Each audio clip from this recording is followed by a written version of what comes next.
शेतकरी मित्र नमस्ते. Shri Krishi Bhushan R D Patil sir शेती तंत्रज्ञानांतर्गत आपण आज आपल्या आंधळी या ठिकाणी आपल्याच प्लॉटमध्ये आलेलो आहोत. एकंदरीत आपला हा जो खोडवा पीक आहे, या खोडव्या पिकाची भरणीनंतरची ही जमिनीपासूनची अवस्था आहे. 1 ते 2 कांड्या भरणीमध्ये बुडली आहे. त्यानंतर ही पूर्णपणे खोडव्याची वाढीची अवस्था. आपल्याच ग्रुपचे सभासद शेतकरी पण या ठिकाणी आज आलेत. कमळापूरचे साळुंके सर, नमस्ते. नमस्ते सर, एकंदरीत आपण आता खोडवा प्लॉट बघितला, एकंदरीत पेरं किंवा वाढ पाहिल्यानंतर कसं वाटतं नियोजन? मोठं पेरं लांबीला आहे आणि कांडी संख्या बी जास्त आहे. खोडवा आहे असं वाटतंय का? खोडवा आहे असं नाही, हे लागणच दुसऱ्या लागण केली असंच प्रकार आहे आणि संख्या लय आहे.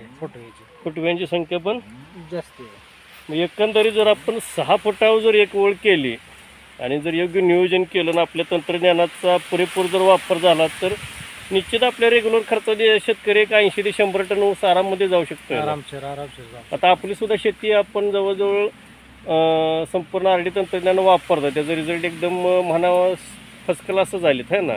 हां, आता आपण वापरलंय. आता ह्या वर्षीपासून चालू केलंय. आता माझा 15-0-12 आहे.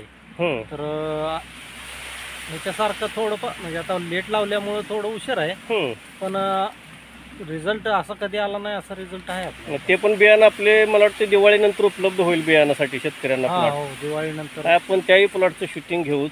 जानेवारी नंतर बियाणाला भेटेल. फक्त एकच माझी शेतकरी बांधवांनी विनंती आहे की व्हरायटी कोणती असू दे, फक्त आपल्या आर डी तंत्रज्ञानाचा वापर झाला की पीक अल्प खर्चात विक्रमी येतेच. बघा आता ही जाडी, मला ह्या ऊसाच्या कांड्या मोजून दाखवा जमिनीपासून, खाली बुडापासून खालच्या.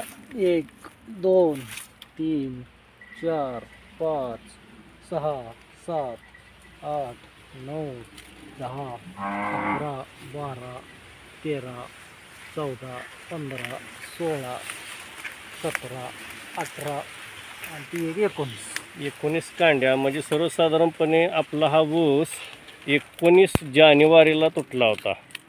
19 जानेवारी ते आज किती, बरोबर 6-7 महिने पूर्ण होत आले.